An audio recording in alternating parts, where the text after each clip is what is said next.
Muito bom dia a todos que nos acompanham pelo nosso canal do YouTube da Igreja Presbiteriana da Cidade Nova, em Ananindeua. Mais uma vez estamos aqui para poder compartilhar com vocês o texto que nós expomos no domingo passado aqui na igreja, onde pudemos refletir no livro de Atos dos Apóstolos, capítulo de número 19, do verso de 8 até o versículo de número 20, onde pudemos refletir sobre o tema Sinais visíveis do poder de Deus na vida dos seus servos. Os sinais visíveis do poder de Deus na vida dos seus servos.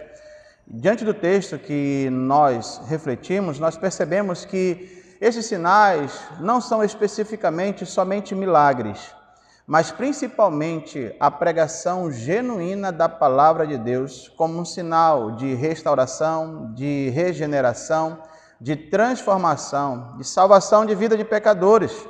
Por isso eu gostaria de estar refletindo com vocês nesta semana sobre esse texto, que diz assim a palavra do Senhor. Durante 3 meses, Paulo frequentou a sinagoga, onde falava ousadamente, dissertando e persuadindo com respeito ao reino de Deus. Visto que alguns deles se mostravam empedernidos e descrentes, falando mal do caminho diante da multidão, Paulo, apartando-se deles, separou os discípulos, passando a discorrer diariamente na escola de Tirano. Durou isso por espaço de 2 anos, dando ensejo a que todos os habitantes da Ásia ouvissem a palavra do Senhor, tanto judeu como gregos. E Deus, pelas mãos de Paulo, fazia milagres extraordinários, a ponto de levarem aos enfermos lenços e aventais do seu uso pessoal, diante dos quais as enfermidades fugiam das suas vítimas e os espíritos malignos se retiravam.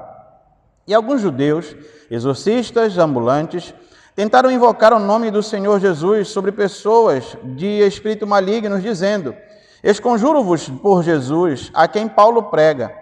O que faziam isto eram 7 filhos de um judeu chamado Seva, sumo sacerdote. Mas o espírito maligno lhes respondeu: "Conheço a Jesus e sei quem é Paulo, mas vós, quem sois?" E o possesso do espírito maligno saltou sobre eles, subjugando a todos, e de tal modo prevaleceu contra eles, que, desnudos e feridos, fugiram daquela casa. Chegou este fato ao conhecimento de todos, assim judeus como gregos, habitantes de Éfeso. Veio temor sobre todos eles, e o nome do Senhor Jesus era engrandecido. Muitos dos que creram vieram confessando e denunciando publicamente as suas próprias obras. Também muitos dos que haviam praticado artes mágicas, reunindo os seus livros, os queimaram diante de todos. Calculando os seus preços, achou-se que montavam a 50.000 denários. Assim, a palavra do Senhor crescia e prevalecia poderosamente. Queridos, nesse momento, convido você a fechar os seus olhos para que possamos orar, rogando a Deus pela iluminação do seu Santo Espírito à luz desse texto que nós acabamos de ler. Vamos orar. Santíssimo e maravilhoso Deus, nosso Pai, que a Tua palavra, Senhor, inunda os nossos corações neste dia, durante esta semana, para que ela possa, Deus, realmente transformar as nossas vidas, nos impulsionar para praticar fielmente, Deus, o Teu mandato para conosco. Mas principalmente, Pai, que esta palavra, Senhor, vá de encontro àqueles que estarão ouvindo, Deus, e sendo assim a Tua vontade, que o Senhor o possa salvar, que o Senhor possa transformar as suas vidas e que eles possam, Senhor, a partir da Tua palavra, reconhecer Cristo Jesus como seu Senhor e seu Salvador, mudar a sua vida e viver uma vida que Te agrade. Que a Tua mensagem, Deus, possa, Senhor, prevalecer em nossas vidas, nos direcionando à obediência a Ti. Te rogamos isso em nome de Jesus Cristo, Senhor e Salvador nosso. Amém. Meus queridos, quando nós lemos a palavra do Senhor, nós precisamos entender e buscar o conhecimento do contexto histórico do texto que nós acabamos de ler. Quando Lucas ele relata o livro de Atos, ele escreve, ele traz no contexto desse texto que acabamos de ler, o início da sua terceira viagem missionária do apóstolo Paulo, onde ele estará fazendo um retorno a algumas cidades pelo que ele já tinha passado na sua primeira e na sua segunda viagem missionária, dando um conforto, trazendo um apoio a mais àqueles irmãos que já tinham ouvido falar da verdade do Senhor, já tinham sido alcançados pela misericórdia e graça do bondoso Deus. E agora o apóstolo Paulo está retornando. Se você for acompanhar de forma geográfica essa terceira viagem, você irá perceber que ele vai passar pelas mesmas cidades ao qual ele já tinha plantado uma igreja. Não somente isso, mas ele também irá, nessa terceira, ter a oportunidade de continuar pregando o evangelho, continuar plantando igrejas, como nós vamos ver daqui a pouco.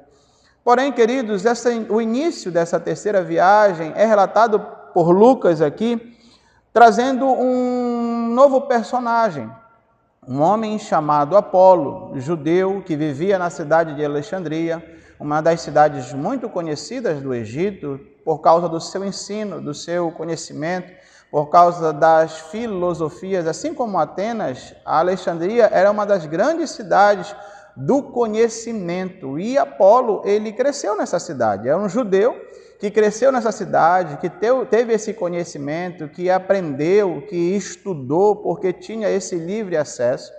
Mas a palavra ainda, o livro de Lucas, ele vai nos relatar com relação aqui em Atos dos Apóstolos, que este homem, este judeu, provavelmente ele foi alvo da graça do Senhor pela pregação de outros judeus que participaram da festa de Pentecostes, que ouviram a pregação de Pedro ali naquele lugar, que se converteram a Cristo Jesus e retornaram para o Egito e ali proclamaram essa verdade, testemunharam essa verdade, ao ponto de Apolo ser alvo dessa graça, ouvir essa mensagem, se arrepender e estar agora pregando também, ensinando, proclamando essa verdade.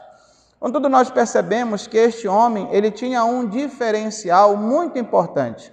Ele tinha o conhecimento das Escrituras Sagradas, ele tinha humildade e ele tinha algo que gerava nele o desejo de poder continuar a testificar, a testemunhar dessa verdade que ele aprendeu, que ele ouviu. O texto nos mostra, no capítulo de número 18, versículo de número 24, essas verdades. Quando o texto nos diz: nesse meio tempo, chegou a Éfeso um judeu natural de Alexandria, chamado Apolo, homem eloquente e poderoso nas Escrituras. Era ele instruído no caminho do Senhor, e sendo fervoroso de espírito, falava e ensinava com precisão a respeito de Jesus, conhecendo apenas o batismo de João. O texto nos mostra, queridos, que ele era um homem eloquente, que ele era um conhecedor das Sagradas Escrituras, e aqui nós percebemos que quando nós somos alvos da graça do Senhor, nós precisamos nos aprofundar ainda mais do conhecimento da verdade de Deus, das Escrituras Sagradas. O texto nos mostra que esse homem buscou conhecer mais a Escritura, ele mergulhava no conhecimento dessa verdade, mas faltava algo a ele, porque o texto nos diz ainda no versículo 25 que ele conhecia apenas o batismo de João, o batismo para arrependimento. Quando nós chegamos no versículo de número 26, nós percebemos a humildade deste homem, que mesmo sendo eloquente, mesmo sendo conhecedor das Sagradas Escrituras, ele recebe um chamado de um casal que também já tinha sido alvo da graça do Senhor, através da pregação do apóstolo Paulo, Priscila e Áquila.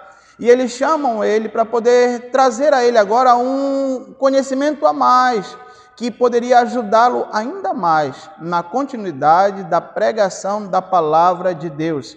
E ele tem humildade para reconhecer que mesmo ele sendo tão eloquente, mesmo ele sendo conhecedor profundo das Sagradas Escrituras, estava faltando algo para ele. E ele ouve. O versículo 26 diz: Ele, pois, começou a falar ousadamente na sinagoga. Ouvindo, porém, Priscila e Áquila, tomaram-no consigo e, com mais exatidão, lhe expuseram o caminho de Deus. Então, a humildade aqui de Apolo manifesta nesse verso onde Lucas escreve, demonstrando, queridos, que nós não podemos ser orgulhosos. Mesmo que você já tenha uma maturidade maior do que o seu irmão ou do que outras pessoas, você não pode ter orgulho nenhum disso. Você tem que ter sempre o seu coração humilde. E a última atitude deste homem é o quê? É, recebendo essa verdade, continuar proclamando, continuar levando a mensagem, atitude, ação. É o que nós vemos no versículo de número 27, quando diz: querendo ele percorrer a Caia, animaram os irmãos e escreveram aos discípulos para o receberem. Tendo chegado, auxiliou muitos aqueles que, mediante a graça, haviam crido, porque grande poder convencia publicamente os judeus, provando por meio das Escrituras que o Cristo é Jesus. Então, o texto nos mostra que ele recebe essa informação a mais, isso motiva a continuar pregando, a continuar ensinando, a continuar falando do amor de Deus para os perdidos. E aqui já de forma clara vemos mais um sinal do poder de Deus para usar a vida de um servo dele. Este homem, ele fica ali em Éfeso pregando, ensinando, até um certo período. Porque quando nós chegamos no capítulo de número 19, nós percebemos logo no primeiro verso que agora Apolo sai de Éfeso e vai para Corinto, para poder pregar, para poder levar essa palavra, esse evangelho aos perdidos ali nesta outra cidade. E neste ínterim, a saída de Apolo de Éfeso, chega então o apóstolo Paulo, onde ele, ao chegar ali em Éfeso, ele encontra alguns discípulos de João Batista e eles os persuade, fazendo as perguntas sobre o batismo do Espírito Santo, se eles já tinham recebido este batismo, porque Paulo ele entendeu que estes homens também faltavam entender um pouco mais da verdade da obra de Cristo Jesus na cruz do Calvário. O texto ele vai nos mostrar justamente isso, onde o apóstolo Paulo fala com eles, e é interessante porque aqui ele fecha um ciclo, onde no capítulo de número 2 de Atos, o relato é que os judeus eles recebem ali o batismo. No capítulo de número 8, os samaritanos recebem este batismo. No capítulo de número 10, os gentios recebem este batismo. E agora, para fechar o ciclo, Paulo leva este entendimento do batismo aos discípulos de João, aonde eles tinham somente o conhecimento do batismo para arrependimento que João pregava. Fechando então esse ciclo, agora o apóstolo Paulo continua na sua jornada de pregação do evangelho, de proclamação da verdade bíblica. É o texto que nós acabamos de ler. O versículo de número 8, queridos, o versículo de número 9, vai nos mostrar uma estratégia que já é muito visível quando lemos o livro de Atos dos Apóstolos. Paulo, sendo rabino, ele tinha a possibilidade de todas as vezes que ele chegava em uma cidade, ele buscava a sinagoga daquela cidade. E quando chegava ali como rabino, tinha o livre acesso ao púlpito para poder ensinar, para poder pregar, para poder levar a mensagem de Cristo Jesus àqueles judeus, àqueles prosélitos que faziam parte daquela sinagoga. O texto vai nos mostrar no versículo de número 8 que Paulo passou 3 meses frequentando a sinagoga, onde falava ousadamente, dissertando e persuadindo com respeito ao reino de Deus. Então, Paulo tinha essa estratégia e ele sempre utilizava dessa estratégia para poder levar a mensagem do Senhor. Mas também, dentro do que nós estudamos à luz do texto de Atos, nós percebemos que todas as vezes que o apóstolo Paulo fazia isso, surgia represárias, surgia oposição contra ele. E muitas das vezes ele era expulso da cidade, muitas das vezes ele era perseguido de forma mais bruta também nessas cidades, porque estava pregando o evangelho de Cristo Jesus. E aqui não é diferente. Se você perceber comigo, o versículo de número 9 vai nos mostrar isso, quando diz: visto que alguns deles se mostravam empedernidos e descrentes, falando mal do caminho diante da multidão.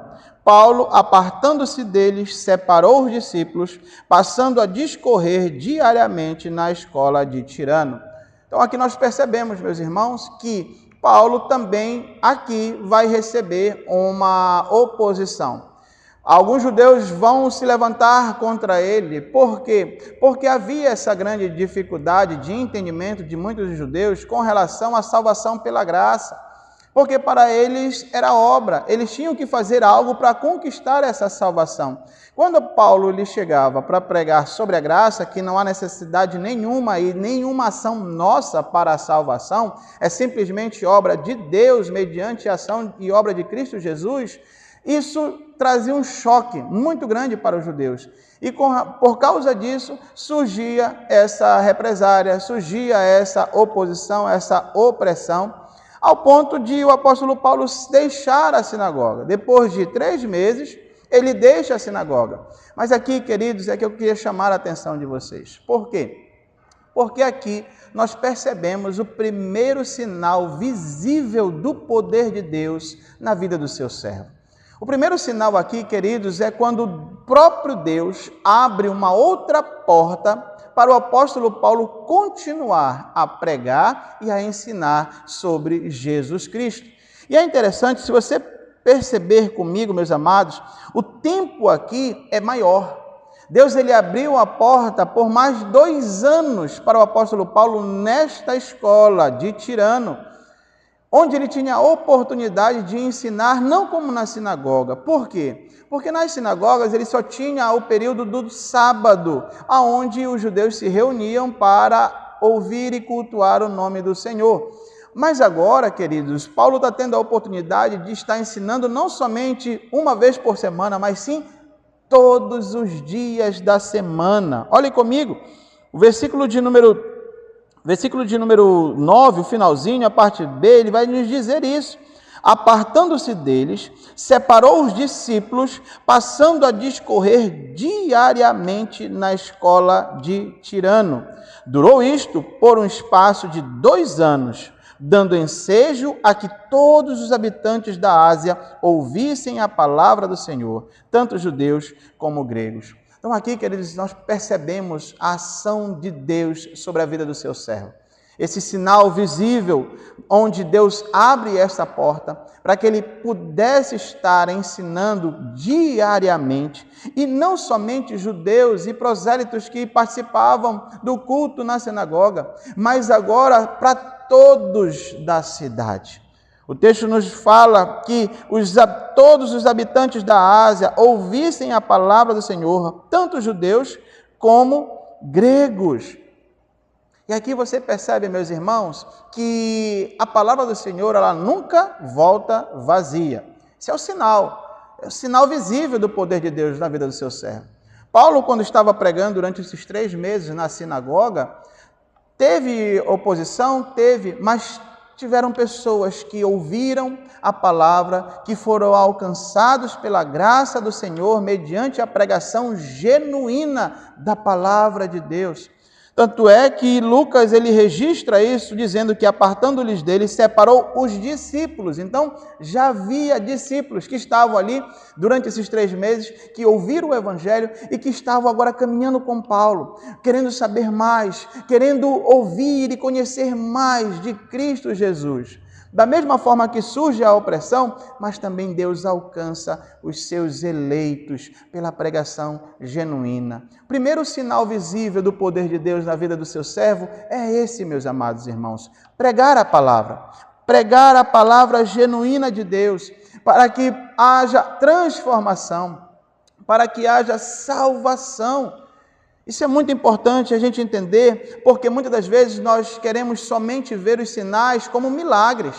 Muitas das vezes nós buscamos somente este entendimento, onde os milagres podem ser esse sinal visível do poder de Deus manifestado nessa terra. E não é somente os milagres. Os milagres, sim, são um sinal, mas não somente esse. Um sinal visível, queridos, é a transformação de uma vida de um pecador. Um sinal visível do poder de Deus é onde nós vemos um pecador se arrependendo de forma clara e visível, transformando e mudando a sua vida, deixando de lado o pecado que aprisionava e agora vai viver uma vida que adore, que glorifique, que exalte o nome do Senhor. Por isso, queridos irmãos, nós podemos perceber isso, essa ação divina na luz do texto que acabamos de ver. Mas o segundo sinal que nos apresenta a palavra do Senhor é um milagre. O texto vai nos mostrar, veja comigo, versículo de número 11, e Deus, pelas mãos de Paulo, fazia milagres extraordinários. Aqui, queridos, nós precisamos entender algo muito importante. Você precisa perceber o que está escrito aqui e a ordem que Lucas relata este texto. O versículo de número 11 diz, e Deus, pelas mãos de Paulo, fazia milagres extraordinários. Esse termo, milagres extraordinários, nós encontramos uma vez no Novo Testamento e é aqui. É a primeira e única vez que nós encontramos no Novo Testamento essa expressão, milagres extraordinários. Mas não somente isso nos chama a atenção, mas sim o início desta frase. É Deus que operava os milagres por meio da instrumentalidade do apóstolo Paulo. Por isso que Lucas ressalta isso logo de início. Muitos hoje, meus amados irmãos, pegam esse texto e trazem como base ao charlatanismo, ao engano, trazendo as pessoas desesperadas a fazerem de tudo para poder buscar esse sinal visível do poder de Deus. Você vê muitas igrejas lotando, transbordando de gente quando há um anúncio de que alguém estará ali para poder exercer um sinal visível de um milagre, de uma cura extraordinária. As pessoas desesperadas, elas vão procurar este lugar. As pessoas desesperadas, elas vão procurar isso. Por quê? Porque é um sinal para eles mais visível do poder de Deus. Contudo, como nós estamos vendo, não é somente isso. Todos os milagres são precedidos da pregação genuína da palavra de Deus. Isso é o mais importante. Não é que Deus não possa realizar milagres hoje. Não. Deus, Ele é o mesmo. Ontem, hoje e será eternamente. Da mesma forma como Deus agiu milagrosamente no passado, Ele pode agir hoje extraordinariamente. Ele pode agir amanhã extraordinariamente. Por quê? Porque Ele é Deus. Mas isso não pode ser uma regra para que eu possa adorá-lo.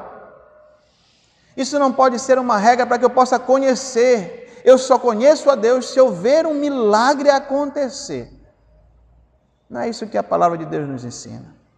A palavra de Deus nos ensina que o sinal mais visível e poderoso dessa ação divina é a proclamação da palavra, onde alcança a vida de pecadores, transforma a vida desses pecadores, mas principalmente os salva para a honra e glória do santo nome do Senhor. O sinal, esse milagre extraordinário pode surgir?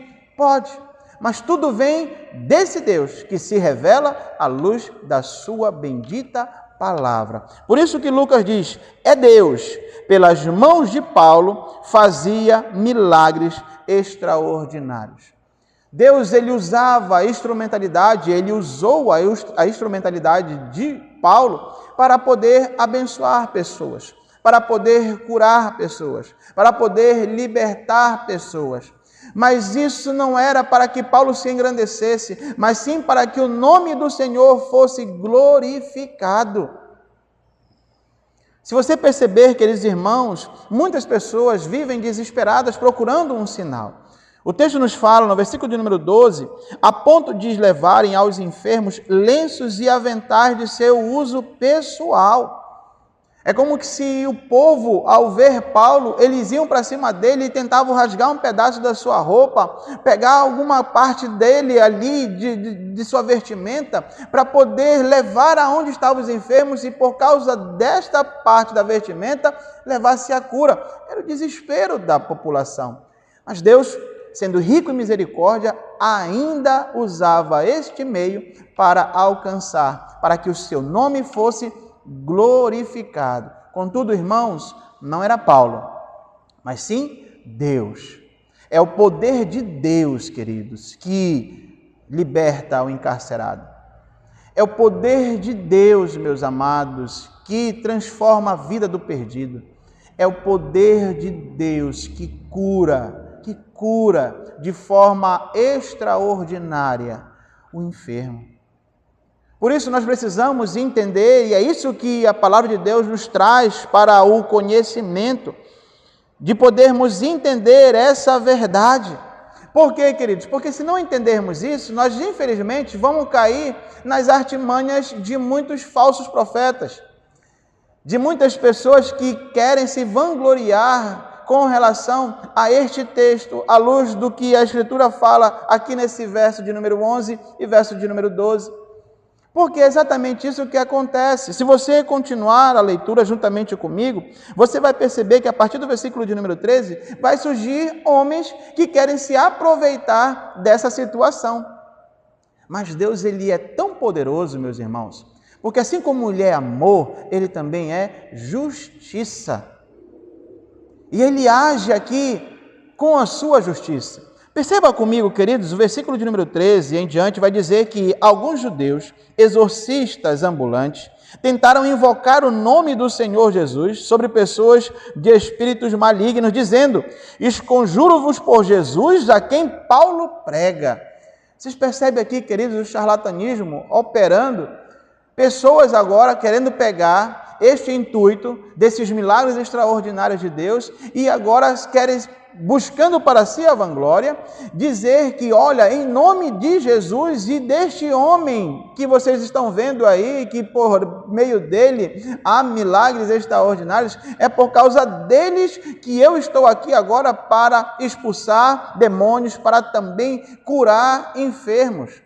Mas olha o que o texto nos fala, queridos, que estes homens eram judeus, filhos de um sumo sacerdote. Pessoas influentes na cidade, irmãos. Pessoas influentes que poderiam muito bem trazer para eles uma multidão desesperada.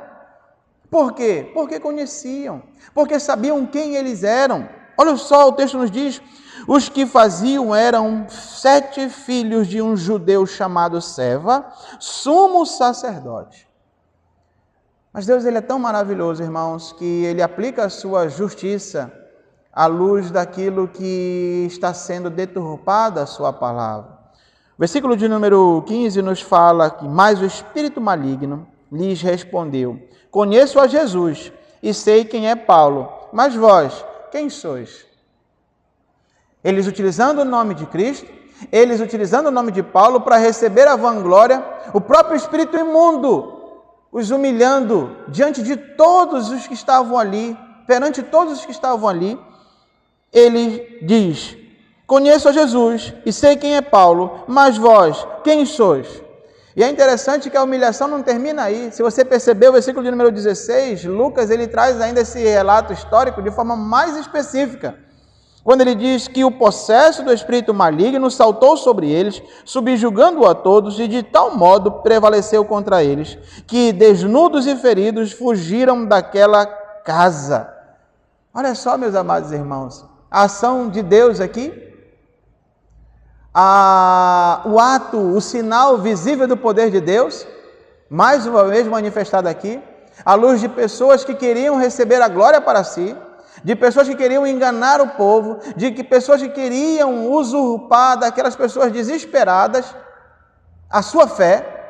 Deus, ele age de forma sobrenatural, porque aqui nós percebemos que é uma conversa entre espíritos, espírito maligno. Portanto, meus amados, nós precisamos entender de forma bem clara sobre isso.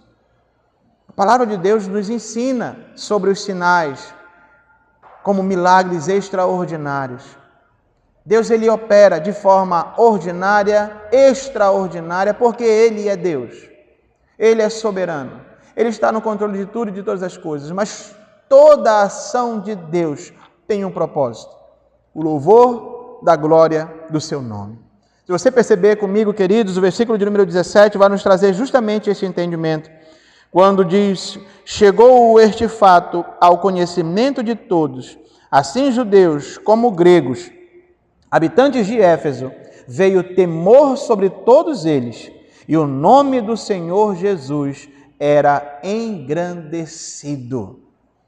Não o nome de Paulo, mas o nome de Cristo Jesus era engrandecido. O louvor ao nosso verdadeiro Senhor e Salvador. A honra, a glória totalmente ao nosso Deus soberano. Por isso, queridos, que o sinal visível do poder de Deus na vida do seu servo não é somente milagres, mas também o conhecimento deste poder, deste Deus que opera. Por isso, Lucas registra que é Deus que faz o milagre por meio das mãos de Paulo. Muitas pessoas têm se intitulado como milagrosos. Muitas pessoas têm enganado o povo desesperado. Igrejas estão lotando à procura disso. O texto sagrado nos ensina, queridos, que precisamos conhecer esse Deus que opera milagres. Deus, ele pode agir na instrumentalidade dos seus servos para uma cura? Pode. Deus pode curar de forma extraordinária sem ter que precisar de nenhum instrumento? Pode. O que cabe a mim e a você é conhecer esse Deus e glorificar o seu nome, porque é Ele que é o detentor de toda a bênção para as nossas vidas. O texto continua, queridos irmãos, o versículo de número 18, onde fala que muitos dos que creram vieram confessando e denunciando publicamente as suas próprias obras. Qual o propósito, queridos, do sinal visível do poder de Deus na vida do seu servo? Alcançar o perdido. Alcançar aquele que está ainda acorrentado pelo pecado. Libertar ele. Transformar a sua vida. O texto nos mostra que muitos que creram, que viram, que ouviram a pregação do apóstolo Paulo, tanto na sinagoga como na escola de Tirano, e agora vendo essa ação divina do Senhor operando justiça sobre esses que queriam enganar o povo desesperado, tudo isso para o louvor da glória do seu nome, para que pessoas fossem verdadeiramente alcançados pela graça do Senhor. Confessando e denunciando publicamente as suas obras. Esse é o propósito, queridos, da pregação e do sinal visível do poder de Deus na vida do seu servo. Lucas, ele continua o relato, queridos, nos últimos versos, registrando, queridos, um fator interessante sobre a magia. O versículo de número 9 vai nos mostrar justamente sobre isso. E é bom entendermos, queridos, que a cidade de Éfeso também era conhecida como uma das cidades da magia, onde a própria deusa Diana dos Efésios, ela usava de magia. Ela tinha essa característica como bruxaria. O próprio Nero, ele inaugura uma escola de bruxaria na cidade de Éfeso, dando todos os aparatos que fosse possível para que essa escola ensinasse essas artes mágicas. E é interessante porque, queridos, porque na década de 50 foi feita uma descoberta extraordinária na cidade de Nagmad, no Egito, onde foram descobertos uma biblioteca com vários acervos de pergaminhos antiguíssimos. E dentro desses acervos, queridos, desses pergaminhos, foi encontrado um papiro mágico, contendo símbolos e formas mágicas, com o título Cartas de Éfeso. Para que a história possa nos também trazer essa base deste conhecimento do relato bíblico como verídico. Porque Lucas, ele ressalta isso no versículo de número 19, que diz: Também muitos dos que haviam praticado artes mágicas, reunindo os seus livros, os queimaram diante de todos. Calculados os seus preços, achou-se que montavam a 50.000 denários. Muitos, meus irmãos, muitos desses mágicos que tinham livros de magia, que tinham esse acervo tão grande, ao ponto de Lucas ainda ressaltar que, se fosse comparar com valores, chegaria até 50.000 denários. Um valor muito alto, que foi queimado em praça pública, foi jogado de lado, arrancado das vidas dessas pessoas, porque ouviram a palavra verdadeira. Foram alvos da graça soberana do Senhor sobre as suas vidas, ao ponto de queimarem todo esse acervo que eles tinham. O texto culmina, queridos, o versículo de número 20, trazendo o propósito dos sinais visíveis do poder de Deus na vida dos seus servos.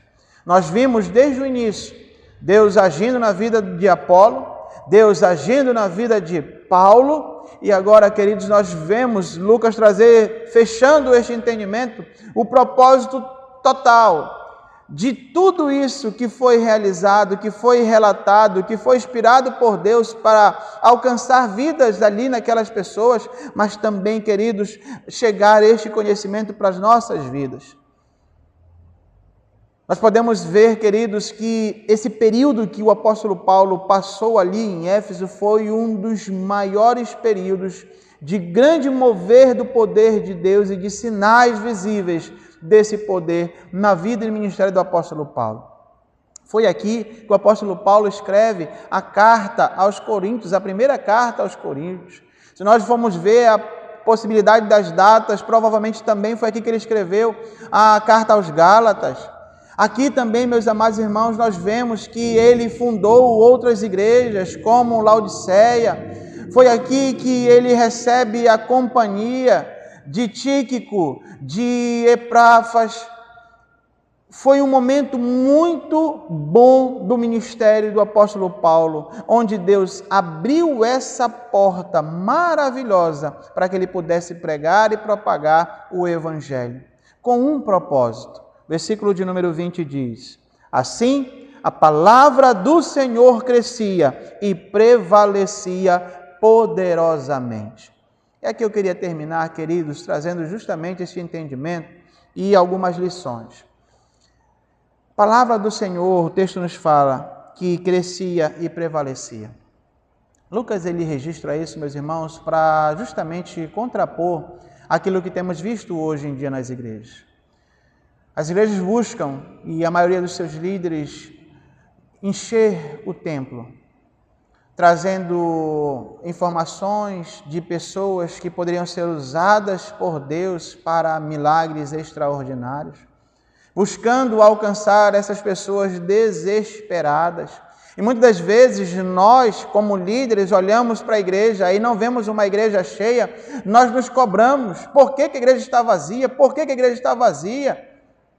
Mas, na verdade, nós precisamos entender que o que deve estar em nosso entendimento e ser o propósito do crescimento é da palavra de Deus. Porque quando isso é realizado de forma genuína, meus amados irmãos, Deus acrescenta os seus. Aqui, Lucas poderia muito bem registrar que a igreja crescia e prevalecia. Mas não é isso que está escrito. O texto sagrado nos mostra que a palavra de Deus crescia e prevalecia poderosamente. Contra a tudo isso, contra a esse charlatanismo, contra essas pessoas que querem buscar a glória para si, enganando o povo. Portanto, a primeira lição que eu tiro deste texto, meus amados irmãos, é que os sinais visíveis de Deus não são para o nosso engrandecimento, e sim para a glória dele. Como nós vimos, queridos, aqui, tanto o versículo de número 17, como o próprio versículo de número 20, nós percebemos que os sinais visíveis de Deus não são para o nosso engrandecimento. Em nenhum momento Lucas registra isso aqui como forma de engrandecer o apóstolo Paulo, mas sim Deus. Deus, porque Deus é detentor de toda a honra e de toda a glória. Não busque, querido irmão, não busque a glória para si, mas sim glorifique ao nome do Senhor. É esse o propósito dos sinais visíveis do poder de Deus na vida dos seus servos. A segunda lição que nós tiramos aqui é que esses sinais extraordinários foram precedidos pela pregação genuína da palavra de Deus. Portanto, você quer um sinal visível do poder de Deus? Ouça a pregação genuína da palavra. Busque uma igreja que pregue a palavra fidedigna. Busque uma igreja que se dedica em expor o que está escrito nas Sagradas Escrituras, e tão somente o que está escrito nas Sagradas Escrituras, para que o nome do Senhor seja glorificado e para que você seja alvo da soberana e maravilhosa graça de Deus, recebendo este milagre extraordinário de transformação de vida. Terceira e última lição que nós tiramos aqui, que está no versículo de número 20, queridos, como eu falei, o crescimento da igreja não vem por causa desses sinais visíveis como milagres, como profecias, mas sim com a pregação genuína da palavra de Deus. Que nós possamos, como igreja, que nós possamos, como pessoas, entender, buscar conhecer e ouvir sobre a obra de Cristo Jesus na cruz do Calvário. Porque Cristo, queridos irmãos, veio a este mundo. Você que está nos ouvindo nessa semana, Cristo veio a esse mundo, deixou a sua glória, a glória como unigênito do Pai, para se submeter à vontade do Pai, de realizar a sua obra salvífica, de passar por todo o sofrimento que ele passou, que está registrado nos Evangelhos, para que ele pudesse ir até a cruz, morrer pelos nossos pecados, pagando uma dívida que era impagável, onde o preço foi o derramamento do seu próprio sangue, para quitar essa dívida que tínhamos como pecadores. Ao terceiro dia, ressuscitar entre os mortos, nos garantindo a vitória sobre a morte, nos garantindo que no dia do Senhor nós seremos ressuscitados e aqueles que não estiverem mortos serão transformados pelo poder de Cristo Jesus para uma vida eterna, vencendo a morte, assim como Ele o venceu. É essa pregação, queridos, é essa a mensagem do Senhor que transforma. Esse é o maior sinal visível do poder de Deus.